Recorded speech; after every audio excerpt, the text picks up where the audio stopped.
not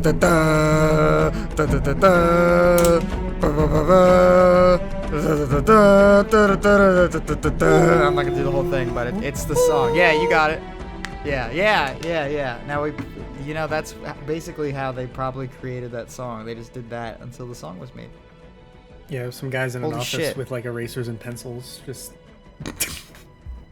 tapping them together. Yep. It's Halo 5. We're almost done. We got one more Halo game. Halo 5 Guardians, the only Halo game with a subtitle for some reason. Well, I guess it's not a subtitle. What? Halo Infinite. Oh, yeah, I guess so. Yeah. Well, it's like Halo 5 Guardians. I guess, no, it's not that much different from Halo 3 ODST. I guess it's a bit weird because it wasn't like, they usually do that type of shit when it's like a spin-off, not a spin-off, but like a standalone kind of thing. Mm-hmm, you know what I mean? It's like, there's Halo 3, and then there's Halo 3 ODST. Not as big as Halo 3, kind of just like a, standalone experience sort of thing, but it's like built off of Halo 3.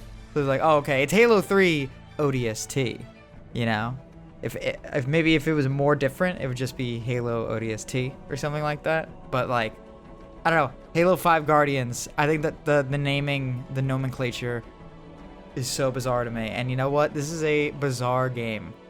We've finally gotten to Halo 5 after plowing through Halo 4 in about 5 minutes. It really was. We're at, yes, in a game that had absolutely nothing of consequence happen. A game that came and went.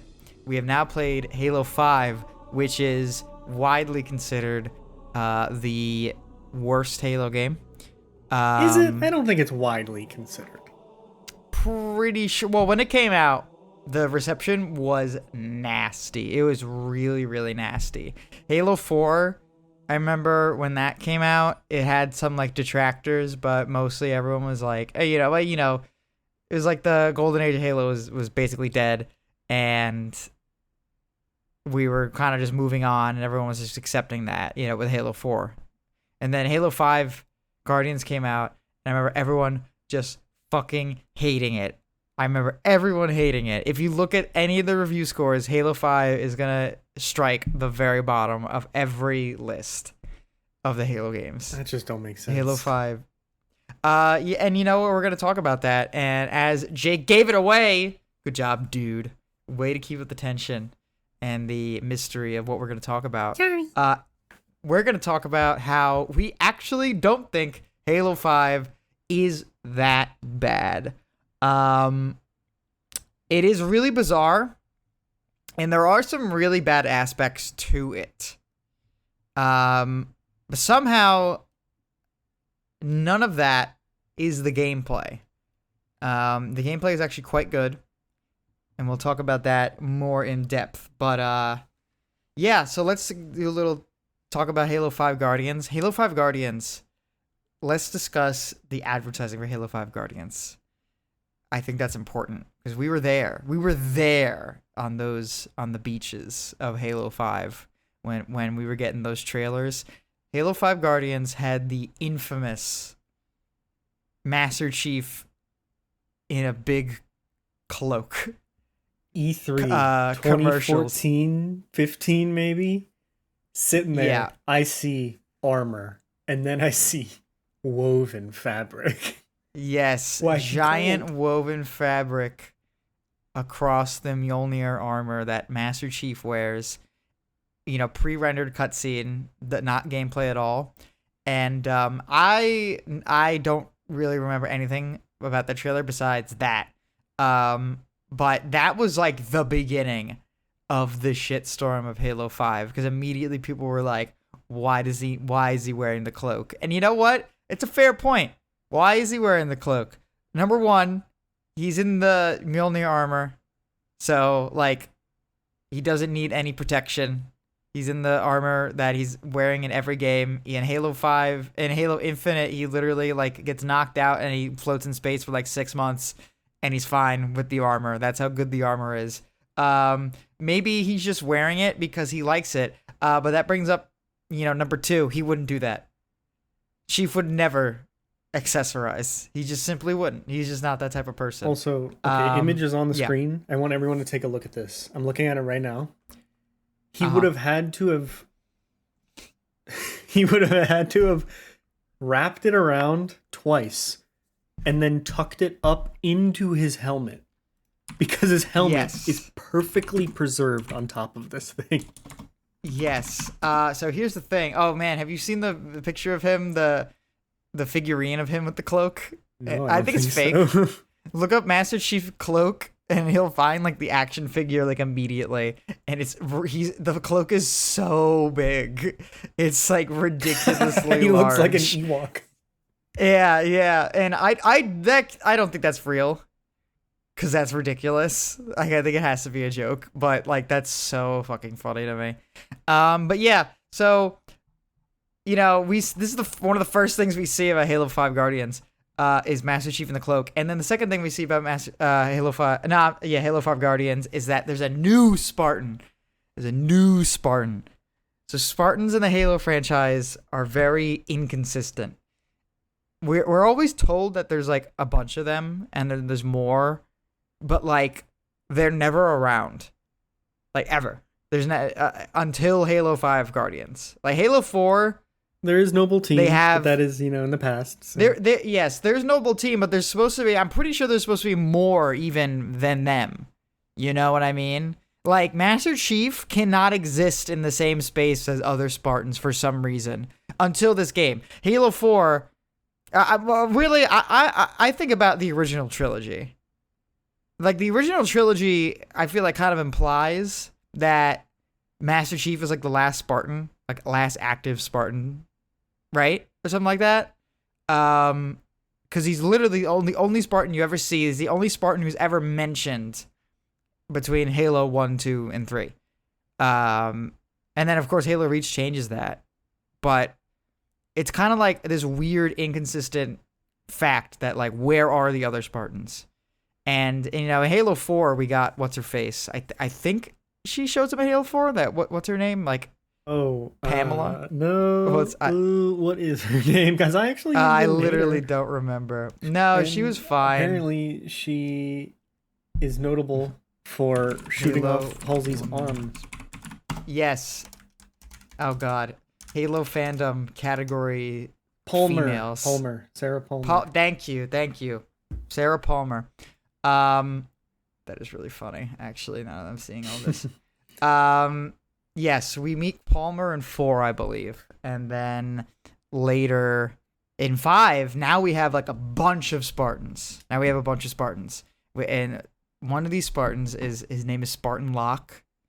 And he is, I think he's played by some actor. And he is after Chief. Chief has gone rogue, and Spartan Locke is after Chief. There's a trailer where Master Chief is like completely incapacitated, like slumped up against a wall, and like Spartan Locke comes up to him and he like points his gun at him, like it's gonna be like the standoff. You're gonna be like, holy shit, how is this gonna end? Like someone's beaten the Chief. What did Chief do? And then that doesn't happen in the game. So the premise of Halo 5 Guardians is that Chief has gone AWOL in search of a Cortana, who died in Halo 4, but she's like back in Halo 5 for some reason. And so Chief's gone AWOL, and then Spartan Locke gets executive orders to hunt down the Chief with his 3 friends on his team. Chief also has 3 friends. Go for it. Yes. Name any of them. Well, there's one. I can. So Spartan Locke leads Team Osiris with 3 other Spartans on his team. One of them is Tanaka. The other one is Olympia Vale. And I can't really say that I know much about them. And then the 4th one is Buck, who was the best character in Halo 3 ODST. He's a Spartan now. They can just do that, apparently. They can just make you a Spartan. It's like getting a Medal of Honor. the Gen 2, I don't remember if it's the Generation 2 Spartans or whatever. I think that's what they're called. Maybe the Generation 4 Spartans. I don't remember exactly what generation they are, but they are now, like, Spartans are now just like, because Spartans used to be like children that were abducted by the Office of Naval Intelligence and basically put into this experimental program led by Dr. Halsey to make these super soldiers, essentially. So they don't do that anymore. Now they're just like, well, we'll just pick people who have a really good record and are like really heroic and pass all of the qualifications, and then we'll make you into a Spartan. Smiley face. So no more kidnapping, and they wrote themselves in a corner with the whole Spartan thing. So the fact that they are pulling this shit out of their ass now is like not really that surprising. But here's the thing about that. I can get behind the Gen 2 Spartans. I'm like, whatever. You know what? That's fine. The whole lore of like the Gen 1 Spartans is all like shrouded in mystery, and the Spartans were originally created for quelling of human uprising on certain planets, basically. Like against the government. They would deploy the Spartans who against like rebelling citizens, essentially. I love the military-industrial complex so much, man. Yeah, so they were originally supposed to be against humans, and the Covenant was just very convenient for them to just kind of switch the PR of the Spartan program, essentially. It was just all like coincidence, essentially. So now, but I can get behind the Gen 2 Spartans because it's like, okay, things are different now. The Covenant has mainly been dealt with, the Flood has been dealt with, but there's still threats on the galaxy, and Master Chief is so successful. We'll just keep the Spartan program going, but maybe let's do it a little better this time. Here's the problem: Master Chief also has 3 buddies on his team called Blue Team, Fire Team Blue, or whatever. These Spartans are named Linda. What's the other one? Linda. Kelly. Yeah, so how could I forget Kelly? Kelly 087. Yes. And Fred. And Fred. Those are Master Chief's 3 friends. And you may be thinking, oh, okay, they're Gen 2 Spartans as well. But no, they make it a point that Master Chief's 3 friends, they have been like together for a very long time. They've been together since the beginning of the Spartan 1 program. And no one knows each other better than these 4 characters. What? Who we've never heard of. It's crazy. It's crazy that they did that, and it's crazy that they doubled down on it like several times throughout the campaign and be like, we've been through everything with you, Chief. We're not letting you go. It's like, that's not true. Actually, where were you guys during 1 to 3? Where were you guys during the Flood? Where, like, I would have like taken a phone call, be like, oh, Frederick is handling the Flood uprising in Europe right now. This is really bad. It must be. But no, they're never mentioned, and then they just show up in Halo 5, and we're supposed to just believe that, like, we're just supposed to believe that they've been, like, there the whole time, essentially. So the game doesn't even, like, give us a reasonable explanation of where they could have been. They're just like, yeah, we've always been friends. Okay, so I haven't done my research, but I feel like this smells like the Blue Team characters were, maybe not these ones, but the existence of the Blue Team, I feel like must have been planted in the lore seeds somewhere in the audio logs or the whatever in the other games. And it's just such a minor thing, and then they decided to make it major. But for all intents and purposes, even if that is true, it's essentially nothing. Like, it's so nothing. There's no basis. And I am maybe this is just a Jake problem, but it rubs me the wrong way that it's called Blue Team. Because, okay, first off, Master Chief is objectively not blue. That's true. That's very and the rest true, of them yes. are. The rest of them are. So it makes sense that they would be blue team except for the green one that leads them. And then also, is it not supposed to reference red versus blue? Like maybe No. I mean, it's uh, probably a reference, like but like like not even a reference, but like they couldn't have. I know red versus blue isn't the biggest thing in the world, but Halo was very involved with its development towards the end of it. You think they would name it something else than blue team? yeah, blue team is pretty funny. Um I mean, yeah, I'm looking at it right now. It's literally just fucking blue team. But I mean, red versus blue. The Rooster Teeth guys were actually. I mean, they have voiced roles in Halo 3 and I think Reach and even 4. Yeah, I mean, They it's just have red like versus random blue NPC characters. is a non insignificant reason that Halo became as popular as it did. I mean, it would have been fine without it, obviously, but Yeah, it's a big part of its history. It's just weird that they just called it blue team. That's all I'm saying. I don't yeah, mean it to is weird nitpick. that they call it blue team. I mean, it's weird that it's even a fucking thing. First of all, it's weird that there's like a bunch of Spartans working with Master Chief. I mean, let's just get into it. Why is there so many Spartans in this game when there's only been like one per game except for in Reach where you have a team? Why is there so many Spartans? Because let's talk about the gameplay a little bit first. Now that we're on the topic, this is a 4-player experience. Halo 5 is a 4-player experience, whether or not you're playing with your friends or not.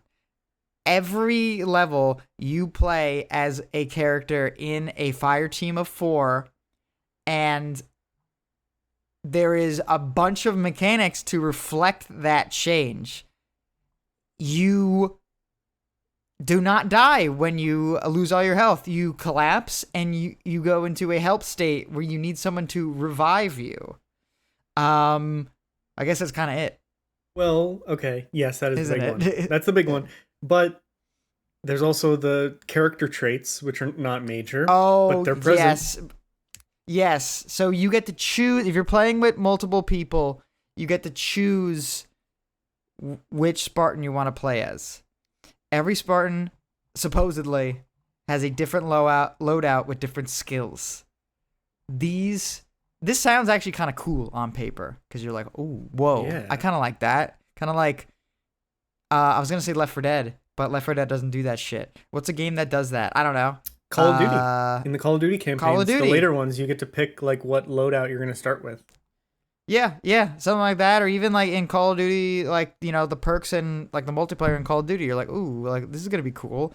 Like scavenger, like I pick up more extra ammo for any of my weapons when I kill an enemy, like that's cool. That doesn't happen in this game. The passives of the characters in this game are like you can carry one extra grenade, or you do slightly more melee damage, or your superhero landing attack does more damage. Like, oh, okay. I really needed that. It will never, ever come up in your playthrough. You will never be like, oh man, I really love playing as Kelly compared to playing as literally any other character. It will not come up. The only actual tangible difference that there is with choosing a character is that sometimes you will have a different loadout. Like literally the weapons that you receive in the beginning of the level will be different. And so I like playing Buck because Buck had started with the shotgun. I already like Buck as a character, but I also really like the shotgun. So I was like, fuck it, I'm going to start as Buck. And then halfway through the game, Buck just starts with like the AR. It just loses the unique loadout. It's like, what's the point? Yeah. I mean, I thought it was kind of cool that Blue Team had better shields. It made them feel slightly different, but like All of them had better shields? I'm pretty sure. I think they How'd all you had, notice that? because they all had what's it called? The one that makes your shield recharge faster, whatever it was Oh, called. okay. But Well, I mean, I assume that means that all 4 from Osiris didn't have it, but I really wasn't paying that close of attention, if I'm going to be honest. Exactly. It's like they could have all had it, and we would have never known. Well, either way, I think this was an idea that probably got reeled in, is what it's giving. Like, it feels like this was supposed to be a big deal of like, okay, me and my 3 friends, we're gonna play legendary campaign, and I'm gonna be the healer, and he's gonna be the tank, and then as the campaign progressed, they realized, oh, 99% of people that play this campaign are gonna play as Chief or Locke, and that kind of breaks all of the balancing. So we kind of just have to make everyone the same. Oh yeah. Okay, hold on. Let me also make this very clear. Someone has to be Chief and Locke. Yeah. If you're playing 2 people, you can't be like, I want to play Tanaka and I want to play Vale. It's like, no, one of you is playing Locke and one of you can pick who you want to pick. Basically, it becomes like a race in the beginning. Like, as soon as the character select screen shows up, I'm like picking who you want, because whoever picks first, the other person immediately gets locked to whoever the main character is. Lock to lock. It's really funny. Lock to lock. It's very funny. But, I never really complained, because it's like, who gives a shit, really? The only thing that's kind of interesting about the multiple characters is that everyone's HUD is different. It's the only thing that I actually thought was kind of cute. Yeah. Like, every character has a unique HUD that's kind of like related to their helmet. And, it just gives them a little personality. I kind of like that. And I really liked, of course, as you can imagine, Bucks, who replicates the ODST HUD. Mm-hmm. So, I mean, that's like cool. But that's basically the only reason. That's the reason why there's 4 characters per team, because this is like a multiplayer experience now. Is the game different enough to warrant 4 players at all time? Is it different enough from any of the other Halo games to warrant that? No. Well, hold up. I ever? Yeah. I think that they did up the difficulty in the game because they knew that there were going to be people to revive you. Did you feel yes, that? Yes, I think that they did up the difficulty, but I really don't think they had to do the whole 4-player thing to like do that, I guess. Yeah, they could have had, it's you fine. Pick yourself back up and whatever, but I just feel like that option of being able to be revived made it seem a bit more modern, a bit more tactical, and made it so I didn't hate playing on a higher difficulty. Yeah, well, I mean, we'll talk about the fucking the modernizations, the weird modernizations they did. But yeah, I mean, you're right. It's not like the worst thing. It's not bad even. It's not even necessarily bad. It's just weird. It is like almost unrecognizable. But it is really frustrating when your NPC teammates are like unable to revive you. That is really, really frustrating when they just kind of like walk around. And it's happened a couple times during our campaign where we would get downed and then the NPC would just like not know how to path to us and we would slowly die, which is somehow worse than just dying instantly. Well, that may have also had something to do with the fact that we had a ping. One of us had a ping. That's true. Yes, one person had a ping. And it was whoever the leader was. What the fuck is that about? Why doesn't everyone have a ping? Okay, I get it. They're the leader of the team. I should have a ping too. I should have had a ping. And the ping tells the NPCs NPCs where to go. I do not lose the ability. Yes, the ping tells the NPCs where to go. I get that. Because the leader will be able to just dictate, like, go get this weapon, go attack this enemy. But like, I just don't think the game. It's like trying to be tactical, and it's not really a tactical game. No, it's not. So on the difficulty we were playing on, we never ever had to engage with any of these new systems. But I imagine if you're playing on Legendary, you're not going to have time to do all of those things. You're just going to play the way you've always played Halo, which is just peek around the corner, shoot, and then hide. Yeah, which is, that's how this game plays. This game plays like basically any other Halo game you've played, but with just certain additions to it. The only thing that actually felt like different of a Halo game, like actually like radically different for a change, was the hunters. The hunters in this game are extremely difficult. They're extremely aggressive. They're very powerful. They can kill you very, very easily. So that really gives it a reason to have like 4 players, because you kind of need to like, get their attention and get around their back while like someone catches their attention, and you'll get clipped from the other end of the map, and your teammate needs to like revive you. You break line of sight from like the hunters and stuff. Like that's the only time where I was like, oh, okay, this feels like, almost Left 4 Dead-esque, like a tank sort of thing. Yeah. You know what I mean? Mm-hmm. And that's basically it. Other than that, it's any Halo game you've ever played, except for very, very small additions. And I was going to call them quality of life, but I don't think they are. I think they can be divisive to some people. So let's talk about it. First of all, the first thing you do when you launch in, I tell everyone, and by everyone I mean only Jake, but I was waiting for this day. I was going to be like, Jake, hit left trigger. And you aim down, and Jake hit left trigger, and he aimed right down the sights. That is a big Halo no-no. He's kind of schnasty. That, like, it was wild. Almost every weapon has aim down sights.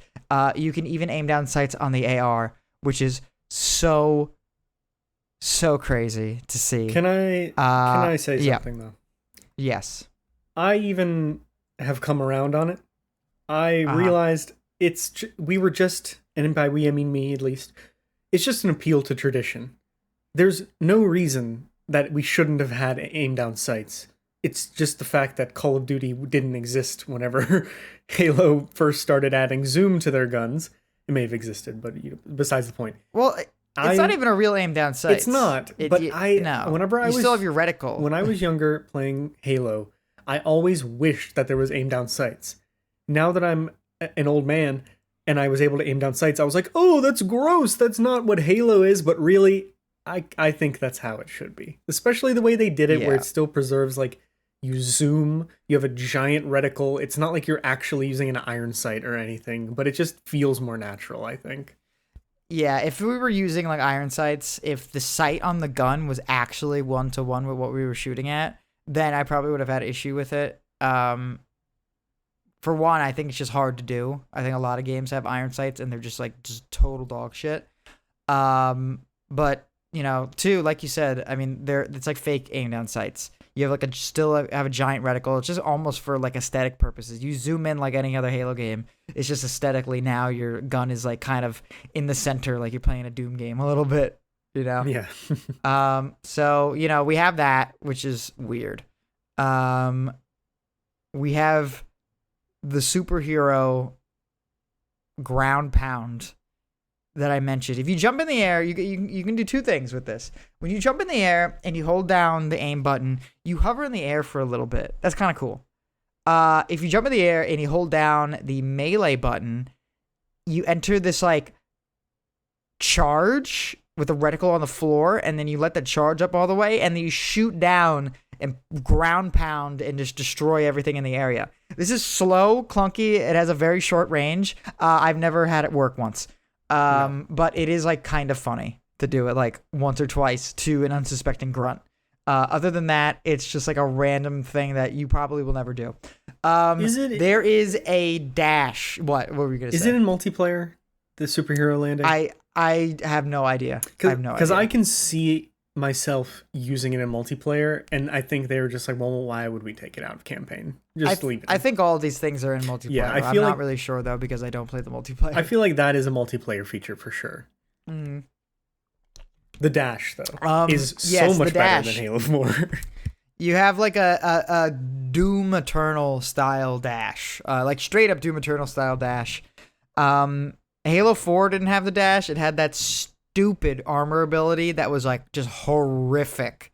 Probably the worst armor ability in the series, where it has like it has the stupid thruster, where there's so much startup and so much end lag, and it takes you fucking nowhere. You might as well just do your sprint. It's ridiculous that they even put that in the game.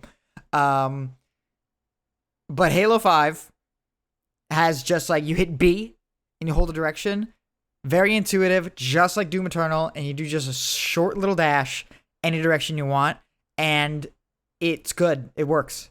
It's great. It's like, well, I can't ask for it to change in any way. Every first-person shooter needs this feature, and not enough of them have it.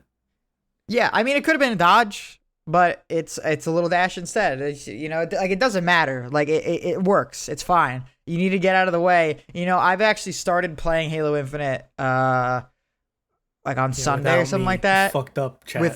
Because we'll get to. I need to be. I'm not versed in Halo Infinite that much. I played it that one time when it first came out, and ever since then, I've been so bitter towards it. I needed to play it again just to ground myself in reality before me and you played it, and I couldn't digest it properly. That's not the point. Anyway, I started playing Halo Infinite, and it doesn't have the dash, and it does have the dash eventually, but it is nothing like the Halo 5 dash, and honestly, it's sorely missed because Halo Infinite has no cover and basically no level design throughout like half of the game.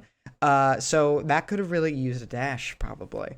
But yeah, I mean, Halo 5, the dash is fine. I mean, it's like, it is what it is. I really like it. Yeah. Let's talk more about the gameplay.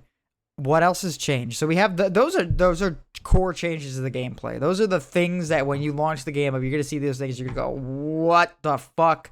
These are things that have never been done in a Halo game before, and have never been done since. Granted, there's only been one game since Halo 5, but it's been 10 years. So they're probably not going to come back and going to do these random things again. It's just really bizarre just when you first start playing it. But let's talk about the things that don't freak you out. The guns. Guns are different. A bunch of the guns are different. And there's a bunch of guns too. There's a lot. There's a lot of guns. Once again, we're with the Forerunners, so we're fighting Covenant and the Forerunners again. We have the human weapons, which are, kind of like same as they've always been, but we got the battle rifle back again. I don't think the battle rifle was in Halo 4, correct? Don't remember. It was in Halo 4. It wasn't in Halo 3. It wasn't in Halo Reach. That's right. It was not in Halo Reach. We got the DMR instead. So the battle rifle is once again back. Big fan of the battle rifle. We get the battle rifle and the DMR, which is always weird. But the DMR, I think I only saw like once in my looks entire playthrough. Freaky. It looks weird. It does look really weird. It plays really nice though. We got guns like the Hydra, which is kind of cool. It's like a rocket launcher, like a micro missile launcher. That's kind of cool.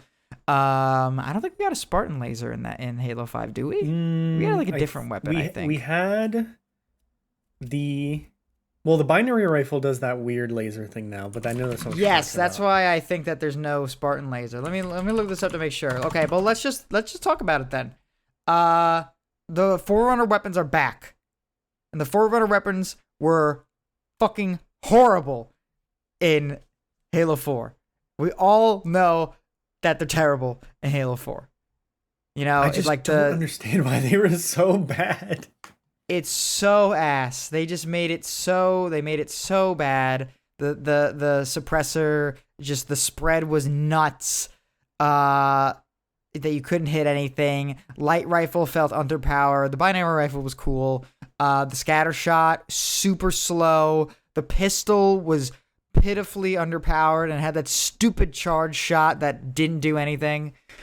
The Forerunner weapons were awful. In this game, all of them are actually really good because, first of all, they fixed their primary fire. They upgraded them so they'd be stronger. When you add a new weapon type to your game, you usually want a new system in the game. You usually kind of want to make it feel good, even to the point where you may have to make it overpowered because you want it to make it feel good. Devil May Cry 5 actually does that. That's where I noticed when games kind of do that. Devil May Cry 5, I mean, let's be honest here. No one wants to play as V. Off the bat. No one. V is probably the least favorite character. And he would be probably hated if they didn't make his gameplay good. And the reason why he's still fun to play is because they made him very strong, and they made, I wouldn't say that they made the enemies weaker, but they made V very strong to encourage you to play as V and to enjoy V, not just keep playing Dante over and over again. If they made V pitifully underpowered, everyone would really fucking hate V. But as it is, everyone's just kind of V is fine. So that's kind of what they did, or that's kind of what they should have done in Halo 4. Is they should have started the weapons to be really strong because you want to be like, oh shit, I want to try this new weapon, but you don't want to do that in Halo 4. But in Halo 5, I'm like, ooh, let me get that. Let me get the binary rifle. I really like the binary. Ooh, let me get the suppressor. Suppressor's really good. Every Forerunner weapon has a secondary function. When you hold down the left trigger, usually it has like a stronger fire mode or alternate fire mode. The pistol, the bolt shot, has a tracking shot. Suppressor just goes like really fast, I think. Yeah, they're really, really good. Oh, here's the weapon I was talking about that made a comeback that we haven't seen in a very long time. SMG. The SMG is back. It's back. Can you believe it, dude? That's crazy. It's like having Young Link and Toon Link in the same game. Exactly. It's really bizarre and honestly kind of scary to see. Yeah, and also this all feels like another multiplayer thing because I'm just never going to use the SMG in the campaign. But yeah, I kind of liked it a little bit, but it is very tough to get a hold of. It's very tough to understand. If you could dual wield it, that would be incredible. Yes, but unfortunately no more dual wielding. But it, like just for SMG. Time. I would have loved that. Oh yeah. Plasma Caster. Shout out to this funky Covenant rocket launcher. It is Plasma Caster is a lot of fun. It was probably my favorite gun in the campaign. It is very good, and they brought like the incineration cannon back. Incineration cannon is also really, really good.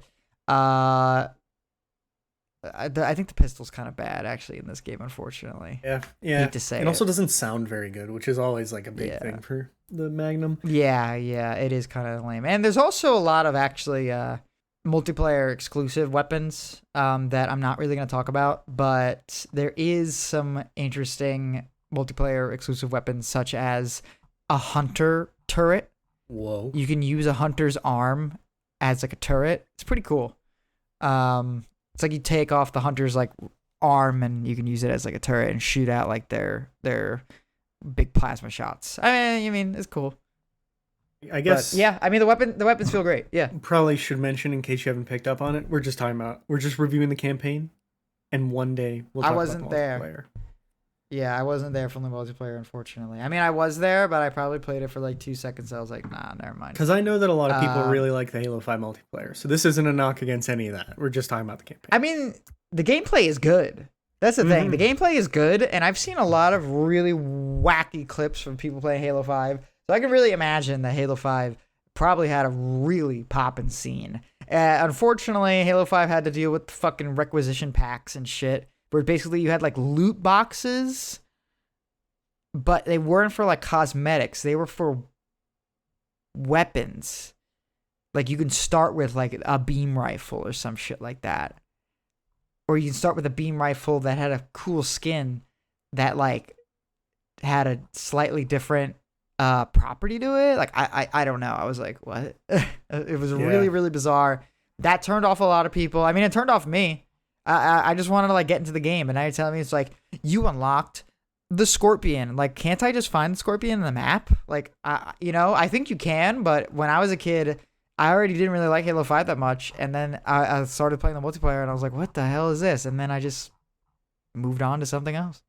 Yeah, but it did not grasp my attention, and also the vehicles are really fun too. You know? Yeah, we got that new Forerunner vehicle, like the biplane kind of thing. That's really fun to use. The biplane is cool, and the levels levels are pretty well designed. You see a lot of different places. The like architecture and just level design is pretty unique. You go up on like big ridges. You fight in a city that's overlooking like an ocean, and like there's a storm going on. You're running down the side of a giant machine, and someone's like mag boots on, and you're running down the side of it, which echoes a cutscene from the beginning of the game. And I think this is where we can talk about the story and the presentation of Halo 5, which I think where things probably start to get objectively bad. But yeah, I mean, in my opinion, before we move on to the story, I think the gameplay is solid. It's very solid. It's not great. I'm not like, oh fuck, that was like low key a gem. I was like, that was just like a good game. That's like a Titanfall 2-esque sort of like campaign thing. Tread lightly, where you my just friend. like, yeah, where you just like run it up, you know? I haven't played Titanfall 2, but that's kind of like what I imagine. Okay, Like if well, this you're wrong, if this didn't but- have the, if this didn't have the Halo 5, if this didn't have the Halo name on it and they just released this like random game, kind of a Halo-esque adjacent, this would be like, I think this would be a fine game. I think this probably would have been more of a success actually if it didn't have the Halo name on it. That I'm still okay. You kind of took the wind out of my lungs when you started hating on Titanfall 2, so I'm gonna pretend you didn't say that. All right. But I wasn't hating. I didn't play it. I know. I meant like in like essence, kind of like a game, like a standalone esque sort of game that just like releases with like a good campaign and then like a multiplayer and like, but that's like it, you know. Like it's not like attached to like a larger franchise. I'm aware Titanfall is attached to like the Titanfall franchise, but it's 2 games. Okay, all right. I'll let you That's it. slide this I haven't time, played but Titanfall next 2. time there's gonna be consequences. But I'll have to play it. the thing I'll say about the levels, because there's kind of a lot of different places to take this. The levels, but the places we go are a lot more interesting this time around than they were in Halo 4. Yes. not I don't remember the name of the planet we were on, but in Halo 4, but that's the only place we were at. And there wasn't really a lot of variety between all the areas. Yeah, and a part of that, there's 2 reasons for this, and I think these were strategic decisions that they made at 343 to directly combat criticisms of Halo 4 environment being very boring. Because in Halo 4, you were on the planet, you were on the space station, and you were on a spaceship. That's pretty much it.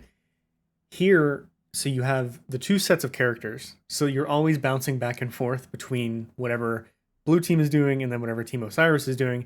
So even if you're going to a place you've been before, you have a reasonable excuse to have just been somewhere else, even if you're like playing as the same characters. There's also portals in this game. There's a lot of wormholing and sci-fi shenanigans, so we can travel really far distances to crazy places very quickly. We go to the homeworld of the elites, and that's probably the coolest thing that they've ever done. Yeah. It didn't really hit, but the idea of going there was very exciting. And then there's a lot of real estate on the space elevator, which I am a sucker for space elevators. So I really dug a lot of the environments this time around. Yeah, the space elevator was pretty cool. Although I do gotta say, that level is kind of presented like ass at first. This is the only Halo game that I've seen where you have to do fucking like journalism work. Yeah, it was like ridiculous. walk around talking at people. And you have to do a lot of stupid shit like hit down on your D-pad to locate Halsey to talk to her and hit X. Use the Artemis scanner, Jonathan. Use the Artemis scanner to locate your objective. Hey, just keep the fucking objective up. Because the problem with the Artemis scanner is that it just tells you to do it every 30 seconds. It's like I hit the Artemis scanner and then that beacon pops up on the hill. And I go, okay, I had to go to that hill. It's probably maybe a minute of a walk away. And then the beacon goes away. And then 20 seconds later, it's like, use the Artemis scanner. It's like, I know. Okay. If you're going to remind me to use the Artemis scanner, just keep the fucking thing up. What game came up with this scanning mechanic? Is it Assassin's Creed? Was that the first one? Dude. Because it's in every fucking game and I've never, ever liked it in any game, ever. It's insane. You really learn to appreciate when a game fucks up a waypoint system. It really makes you appreciate games that don't fuck up a waypoint system. You know what has a good waypoint system? I haven't played it in a while, so maybe I'm wrong. But fucking like Skyrim, Oblivion, they have a great waypoint system. They just put a stupid little marker on your compass. And you go, I need to go that way. I need to go that way. And then when you're close to it in Skyrim, it'll have the icon over its head. You know, like if it's like you need to open a treasure chest with an item inside, it'll like be above the treasure chest. Oblivion, you don't get that. But it's like, okay, that's cool. because I just need to go in this direction. But like every other game that's done it, it's fucking horrible. It sucks. Except Doom. Doom's pretty good. Yeah, Doom does. Yeah, Doom is fine, but Doom isn't about finding your way. Doom is about go there. Doom is about go to the next arena. You know, it's like Halo is not about wayfinding. It's just simply not. Yeah. So the sections where you have to go around and talk to the NPCs, I actually appreciate them taking a swing there. There's no way this would have worked though. we can put our resources and our dev time to make the story more robust into the cutscenes, into the lore, into the audio logs. This did not. There's no way this was going to be fun, and it didn't pay off at all. Yeah. It's just like I don't know what else they could have done. I do. I have a lot of. I think they could have done so many different things. I mean, there's not a lot of scenes in a Halo game where someone just kind of like is like, we need to talk to this person. They just kind of start talking to you. They don't make it a big deal. They just like start talking to me like Chief, this thing is happening. Go deal with it. You're like, oh, okay. But then there was a whole like, we need to find out what's going on here. It's like, me? I have to?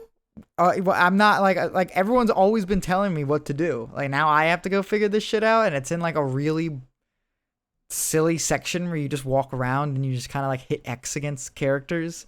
Like, I probably didn't need that. I probably could have like in the beginning of Halo Reach, there's that scene where you find the refugees in like the first mission, and then the elites come, and you know George is talking to the lady in like a different language, and you know we get a lot of information just from that scene, and then the elites come down, and you're like, oh, okay, I get to play the game now. But it's like it's a good scene, and it takes I don't know, a minute and a half.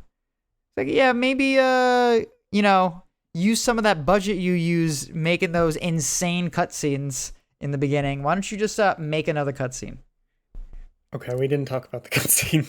Yeah, let's talk about the big first cutscene of the game.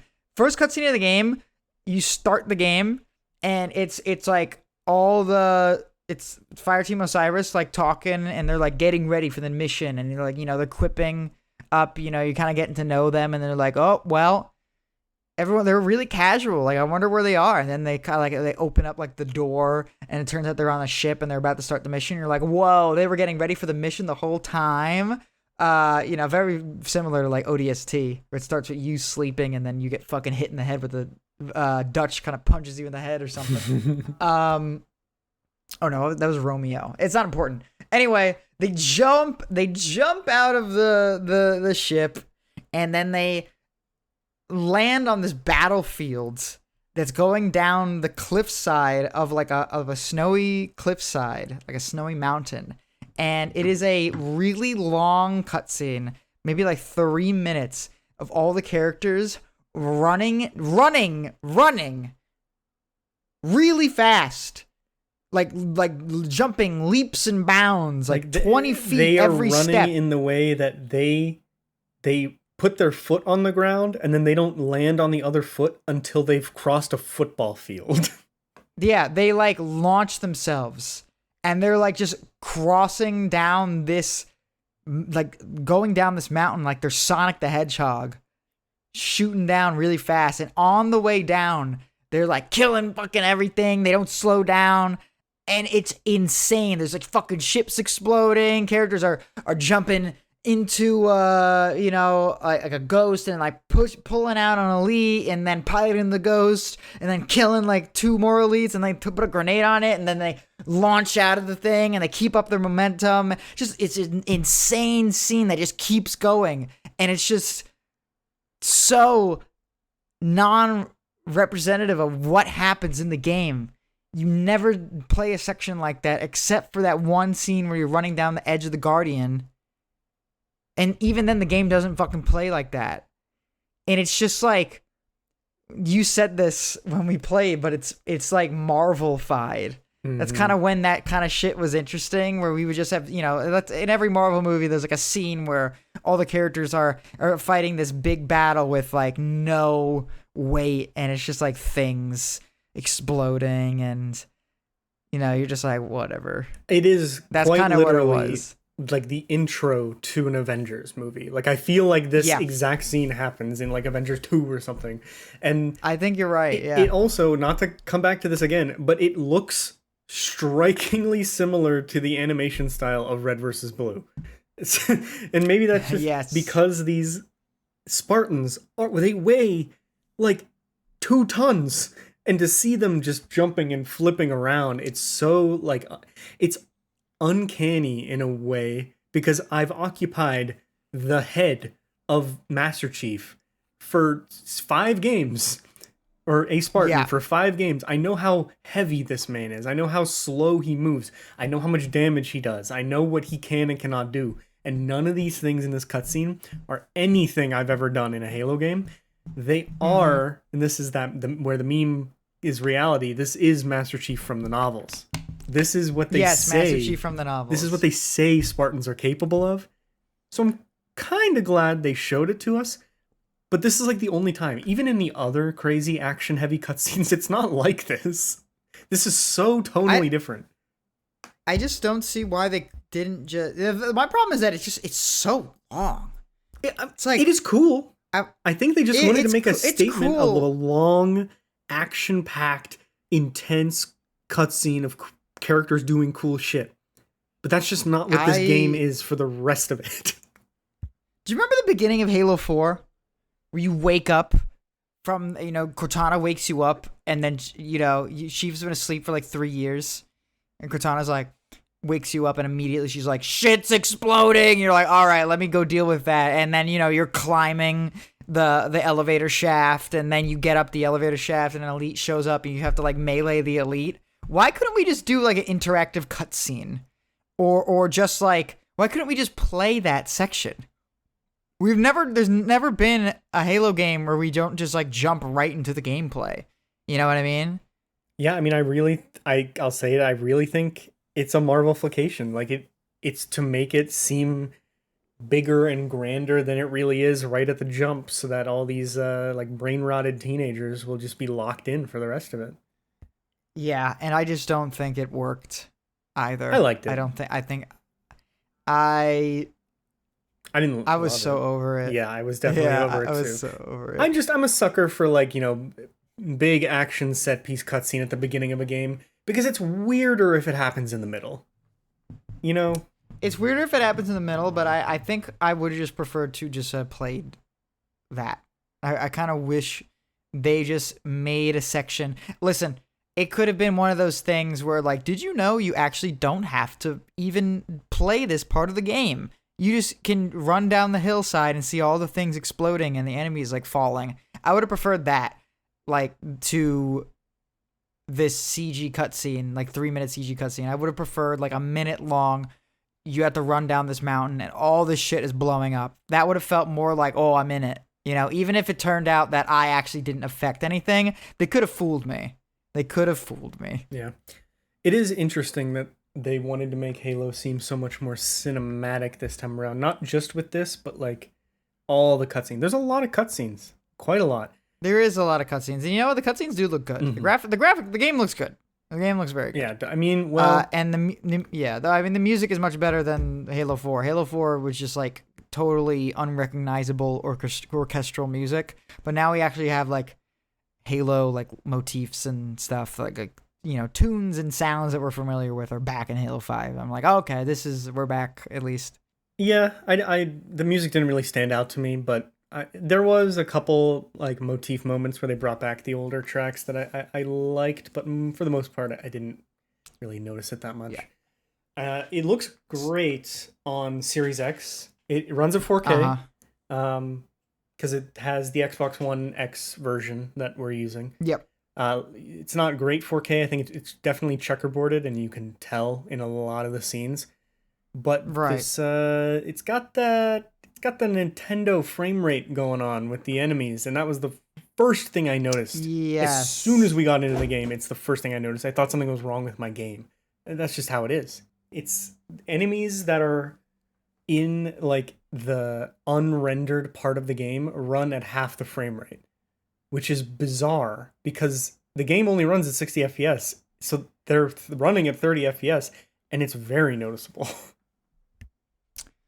I Yeah, I actually didn't really notice that. I kind of noticed that, but I can ignore far away issues. Nearsighted. I feel that. I feel like I can ignore far. If I like go up to an enemy and they're like Halo 4 had that issue where like the game looked really really good and then you kind of zoomed in on any texture and you're like, oh, never mind. Yeah. I don't know. But I think yeah, it's interesting. It's an interesting choice that I wouldn't have made to make some things low frame rate. If the whole game was 30, I wouldn't have noticed, and I would have been fine. I would have been yeah. Well, upset, but I wouldn't have noticed. is it a real Xbox Series X version? No, Like no, no, upgrade no. or It's an no? Oh, okay. Xbox Well, One X upgrade. oh yeah. Well, I think that's the reason why. It's just like it's just not built to do that, But I mean, that's kind of is what it is. But I'm just saying, For make the some whole reason, game we haven't gotten it on PC. make the whole Yeah. game 30 FPS in 4K or 60 FPS in 1080p. Don't give me this weird some things are and some things aren't frame Yeah. rate. Even if you want to make it so the enemies in the distance like look like potato, like they have no textures, I would have preferred that. Yeah. Yeah. Um, shall we talk about in the little time we have? Shall we talk about the script and the story? Yeah. So, I think the script is really bad. yeah, you were saying that while we were playing. I don't think it's demonstrably worse than any of the other Halo games. I really don't. I don't think Halo's ever had a great script. No, I don't think it's ever had a great script, but it had a lot of like things that were like kind of cool, and I feel like it's just not here in this game. I feel like a lot of the script is like mostly cringe, and unfortunately, I don't really have any strong memories of the script besides. But I know we were groaning quite a bit, a lot actually. I remember we were groaning like quite a bit. But the only thing I really genuinely remember off the top of my head is when the warden goes, "You think switching weapons will help you?" It's like, what line is that? You might as well have just been. Too. Yes, he said it so many times. He might as well have just said, "You really think you can hit my weak point on my back?" Foolish humanity. Metaton. Like it was crazy. Yeah, the Metaton button on your back that makes you sexy. Like, oh man, it's nuts, dude. I don't know. Ridiculous. I don't think the script is a big deal. It really isn't that much worse than any of the other ones. What I think its biggest sin is though is that Locke is not interesting. And No. it's not that he's not an interesting character, because the idea of this foil to Chief that doesn't really want to fight Chief, he's just kind of doing what he's told because that's all he's ever known. Me just saying that, I'm like, oh yeah, that could be a good story. They just don't really give him anything cool to say or anything thought-provoking. He's literally just a military man. Like, they tell him, go here, and he goes, okay. And then he gets the Chief, and he's like, Chief, I don't want to fight you. And then he fights him, and then that's just kind of it. He doesn't have any speech about, I didn't have to do this, Chief, but you made me, and then here's some emotions about why I'm feeling this way. He's just kind of a jarhead. Yeah, basically. I mean, he could have been like, oh man, like I low-key actually hate Chief for some reason. Like, I don't know. And that's how they present him, but literally, he isn't that at all. No, he's just like, I'm doing what I have to do. Chief did us wrong, so I have to do what I have to do. And then like, I mean, they do have like character, and that's the closest thing they have to character. As unfortunately, at the very end of the game, the warden starts like reading Osiris's like file, and he starts like, and he gives everyone like a personalized like description, and he's like trying to mess with them, and he says to Locke, he's like, you are nothing more than a military assassin. They send you on dirty jobs, and you have a deep dark past. And then Locke is probably doesn't, I don't think he even like reacts to it really. I think he's just like, he's trying to mess with us, don't listen to him, and like that's it. Yeah, that's. And then like Vale and Tanaka, like Vale has something to do with like her pride, and then Buck, he's like calls him old or something, and then Buck has kind of like a funny line where he's like, did he just call me old? Buck also has like a kind of a funny line in the beginning that I remember vaguely, where he's like I miss being an ODST. There's no gray area bullshit. You just point and shoot or something like Yeah, that. yeah. And it's like, oh, I guess that's I don't know. That's like a good line. I mean, Buck didn't have to be in that game. I think they just needed some. They couldn't just have like a team of fucking 4 randos. So they put Buck in the Clearly they game, and could. you're like, We whatever. had Fred and Linda and Kelly. Yeah, but at least on that team you had Chief. Yeah, I guess Imagine a he's pulling team his with weight. 4 randos. I guarantee you, Buck is like the number 1 picked character on that Yeah, team. probably. If you can pull the stats. So I didn't realize, you're right, we're running out of time here. Let's talk about the Cortana of it all, because we haven't really touched on it at all. The Cortana Saga. This is what it is. The Halo 4, 5, and Infinite, or the Cortana Saga, where they don't know what they're doing with Halo. So they're just like, Cortana is dead, and then she's back, and she's evil, and now she's dead again, but she's back. But like, this is a different Cortana. It's like we are in the middle of the Cortana Saga, where Cortana dies in Halo 4 at the very end. It's very like soul crushing. Like, oh damn, that really sucks. She's dead. Darn. And now she's back, and she's evil. And she's gonna like, it's just one of those generic, I feel sort of like, this is a good guy turned villainous because, they have good intentions that they're gonna save the universe and save the galaxy and keep the galaxy under lock and key by ruling with an iron fist and making sure that no one ever commits a crime again. We've seen it all before. The whole like, I am the protector. Actually, no, you're the villain. That's not protection. That is control. It's just like, we've seen that before. Like, Yeah. in so many other things. Yeah, it's not really inspired, but I did like, my favorite part of what they did with Cortana in this one and the way the story plays out is something that I wish they leaned into more, which is the Halo rings and the Forerunners plan was not for humans to take over, but for their creations to take them over. And even saying it out loud, I'm like, that doesn't really add up. But they plant this seed that I think is philosophically interesting and has something to say about AI and about, life and control and all that stuff. Yes. But it is, at the end of the day, a military Halo game, and they don't really push it that far. They don't go into the politics of it all very much because they have too much equipping and explosions. But that idea is a cool one, and it's very sad to me that we're just done and that they'd never acknowledge it again. Yeah, basically. It's like, the whole AI thing. Cortana's like, I was rampant and then I basically died, but then I actually saved myself. And now all the AIs are going to join up with me because all the AIs don't really want to die either.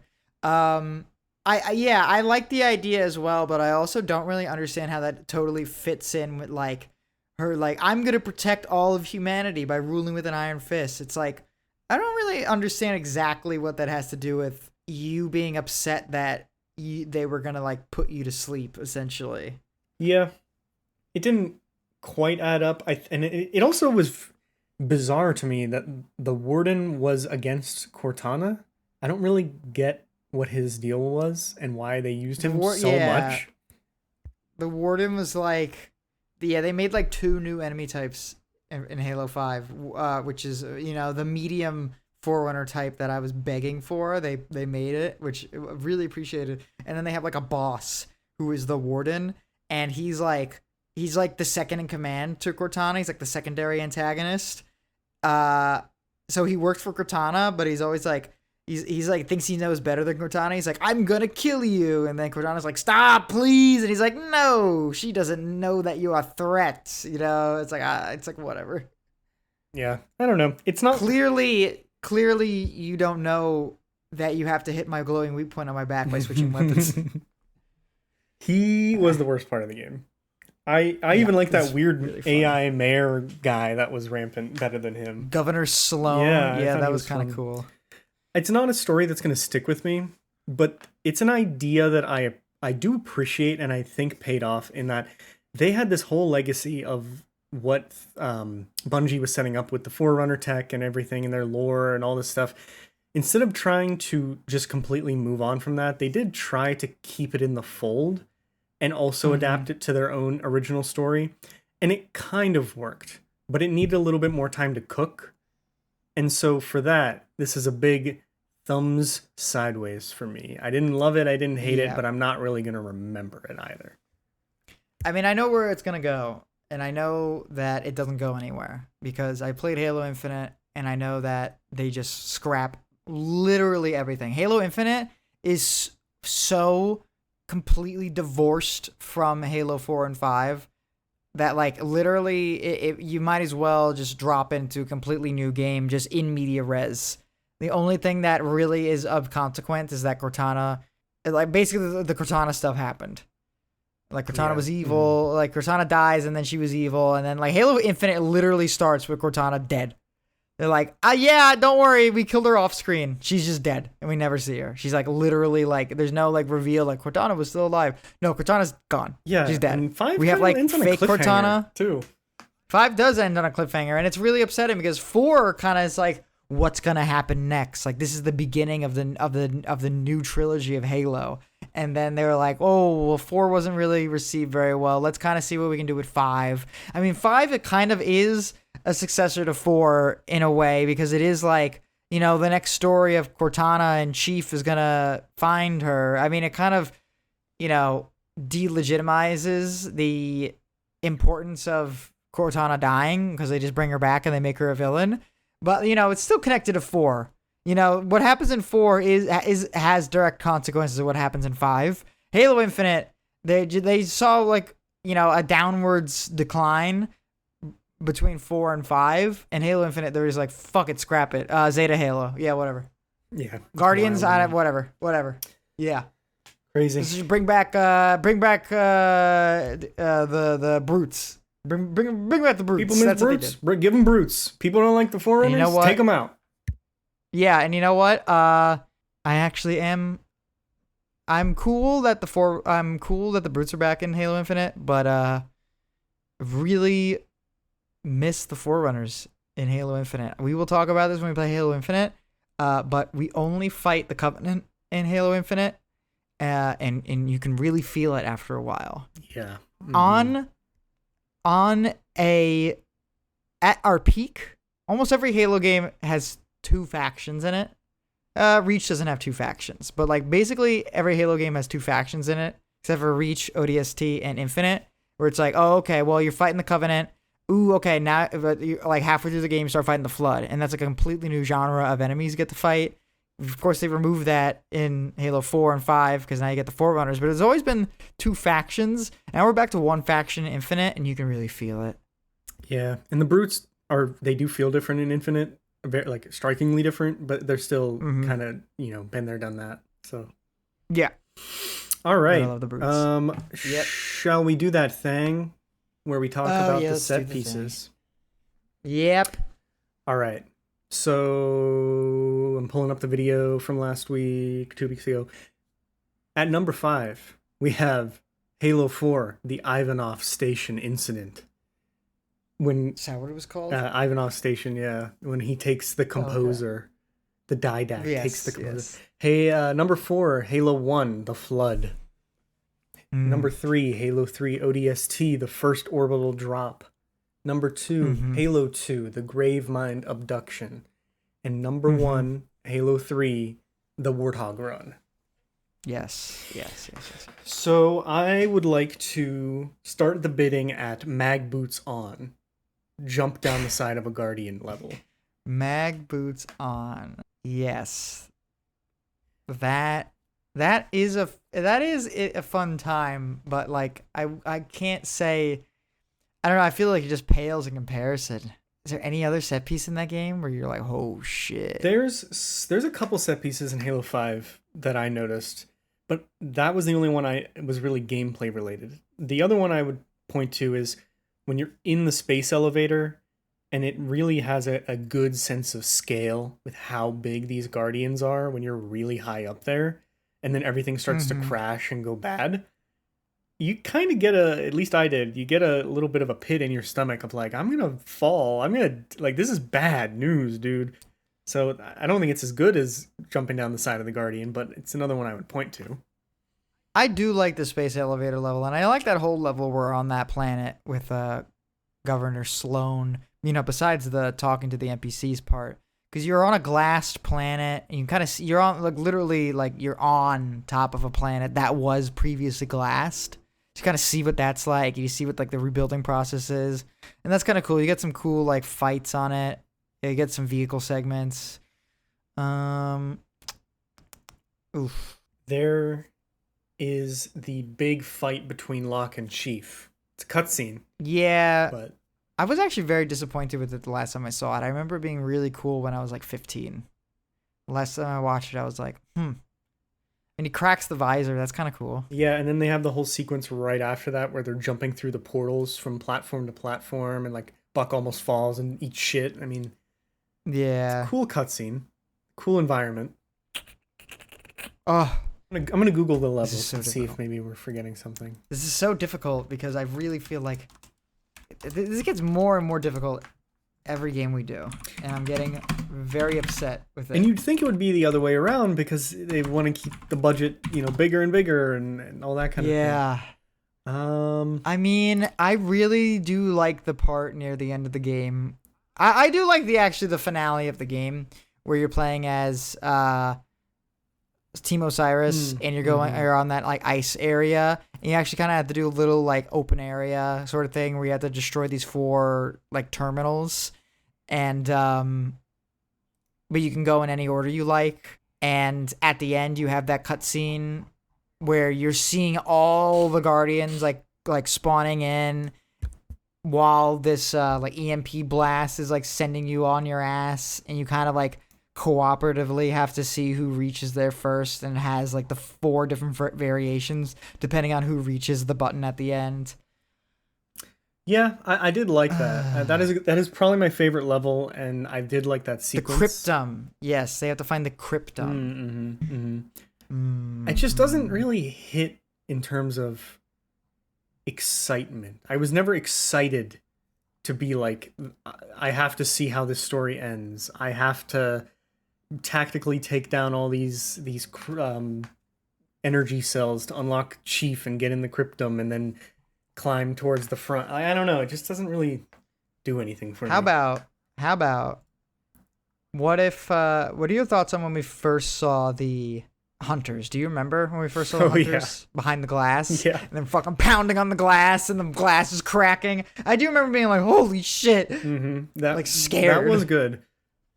Now, this may not be a set piece, but it would be remiss for me to go the whole podcast without either of us mentioning the fact that the Arbiter is in this game. Yes, the Arbiter is in this game, and we are fighting with him for a reason that I don't remember. It was that we had to defend Sang Helios from the enemy elites because I don't know, but what is it that I liked having an elite on elite war going on, and we were a part of it.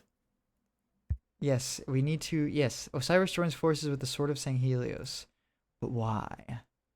Oh wow, they have a transcript. Does she have? Thanks for your cooperation. Let me see here. I'm Spartan now. I know who you are. I saved your life today. Yet you know let him hunt. He'll never find us. What? I'm trying to read the transcript to see if I understand why they're working together, but I just don't fucking remember. Because I think they have a guardian on the planet, maybe? Yeah, I think that's it. Or there's like something buried in there that they need to get into. I don't know. Okay, what are the chances that we... What if we gave the set piece of Halo 5 to the extra scene that they added to Halo 2 Anniversary with Locke in it? Where they're like asking how he knows Chief. Yeah. Oh man. That's such a cop out. I really think I'm gonna pull again for jumping down the side of that building. I think that was very fun. Yeah. It was very fun to do. Well, and it was different from... It was the side of a guardian. Yeah, the side of the Guardian, the collapsing Guardian. It's not... We've never had a Halo level that's about jumping really far down repeatedly. I really liked Alright, it. you know what? Yeah, I can get behind that. And it does make you feel like that beginning cutscene had some truth to it. So... Yes. Which I really would have preferred to have felt more of. Okay, you told me I probably would have noticed this, but you told me like, oh, if you jump, you fall, even if you're not moving. And that's what like Yeah. sealed this for me is like, oh, they actually did something here. And the level's designed well around this mechanic that we're only gonna use once. I think it deserves the spot. It did feel like they actually cared. Yeah, is that the bare minimum? It Is did. that what it qualifies to get on the list nowadays? Basically. I would put it above Halo 4. I don't know about where do you think this ranks? I mean, it's definitely not better than the Flood. What was the Halo 4? Halo 4 was set the piece again? didact stealing the composer from the space station, and then all the scientists' face melting off. Oh man, I would put that below Halo. I wouldn't say Halo 4 is better than Halo 5, but I probably would say that I enjoyed the Halo 4 set piece more than the Halo 5 set piece. Yeah, I'm kind of in. Because the Halo 4 set piece, I was like, whoa, the whole time. I was like, oh, this is exciting the whole time. I am kind of indifferent to the Halo 4 cutscene, but I think I'll be willing to give it to you because you let me get the mag boots as the entry on the list to begin with. All right, that's good business. All I can right. get behind So that. now our new number 6 on the list is jumping down the side of a Guardian in Halo 5. Amazing. And I believe now we have to rank Halo 5 in terms of all the games. Yes. The campaign ranking goes as follows. Again, if this is your first episode you're watching, we played Reach. We didn't record a podcast. It was an accident. We'll get back to it at the end. So don't freak out when you don't hear Reach. Number 5, Halo 4. Number 4, Halo 2. Number 3, Halo 1. Number 2, ODST. And number 1 is Halo 3, Prime. I think it's better. I think I had more fun with it than Halo 4. Halo 4, I kind of just felt nothing the whole time. It's definitely better than Halo 4. Yeah. Question is it better than Halo 2? Halo 2 is jank as hell, but I think it was very special. So I think Halo 5 is below Halo 2. I'd like to direct your attention towards all of the bullshit level design in Halo 2 with terrible checkpointing that caused us to die over and over again in pits of acid. Yes, and also the worst vehicle segments in all of Halo. And because your vehicles are made out of wood. And not fun to drive vehicles, and also really not that many weapons. I know Halo 2 was a moment in time when it came out, especially multiplayer wise. Campaign though, it was a slog to get through. I did not enjoy my time with Halo 2 as even anywhere close to as much as I did with Halo 1. And really a lot of that had to do with the game just not feeling great to play. Maybe that's the anniversary edition fucking things up. I don't know. But I don't think so. I really think Halo Anniversary Edition is mainly just a cosmetic lift. But I do gotta say, you're right. You're right, because I'm thinking about trying to fight 2 brutes, because the brutes were cracked out in that game. And I'm remembering the part where you go to High Charity at the end of Halo 2, and you have all those brutes charging at you, and you have a plasma rifle, which does so much less damage against brutes, and that's all you have. And the boss fights in Halo 2, was his name Tartarus? Yes, Tartarus. I definitely prefer fighting the Warden 6 times over fighting Tartarus once. Yeah, Tartarus was not very fun. I don't know. I would put Halo 5 above Halo 2. It's not a big gap for me, but it's definitely not touching Halo 1. How do you feel about that? Yes, Does that fit? It's not touching Halo 1. Absolutely, yeah. I think it fits. I think we can put it above Halo 2. Okay. But that's the furthest I'm willing me to as go well. for Me it. as well. I'm not even giving it the light of day to fight against Halo 1. I really like Halo 1. Halo 1 is the worst Halo 1 is slightly long and boring. Yeah, and it's also a lot easier than Halo 2. But Yeah, but it's so much fun. It's really fun to play, and it also has the novelty factor of, wow, they were really doing this back then. Yeah, it was awesome. Mm-hmm. It's fucking awesome. All right, so that makes Halo 5 our new number 4 on the list. Look at that. Wow. This is getting hard to say out loud with all these numbers in the names of the games and in the list. Well, the next one is the last one. Yeah. So we'll be able to finish it. Yep. All right. I think we got some work done today, Jonathan. I'm proud of us. We did. Man, what are we gonna do when it's all over? I guess we're gonna have to play a different game series. Let's play Final Fantasy, and then we rank. Oh dear 37 Lord! games. 37 games. We'll be 85 in the nursing home recording the last episode of the podcast. I've been playing Final Fantasy for like 3 years now, and I'm only at 8. Just taking my sweet time. Yeah. All right. Play Titanfall 2, everyone. Don't let this man poison your brains. That's my. I have to apparently. That's my final words for today. Oh man, I want to play Halo Infinite now. Let's do it this week. End. I was gonna say week, but it's like Wednesday and. Oh, I see. I thought you were gonna say let's start. It's probably gonna take us actually a very long time. Yeah, it's a long game. From what I can tell. Yeah. So, but we'll discuss that, and you'll see our great reactions.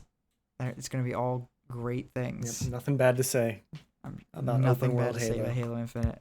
Not a single thing. All right. Let's get out of here. Bye, everyone. See ya. Bye.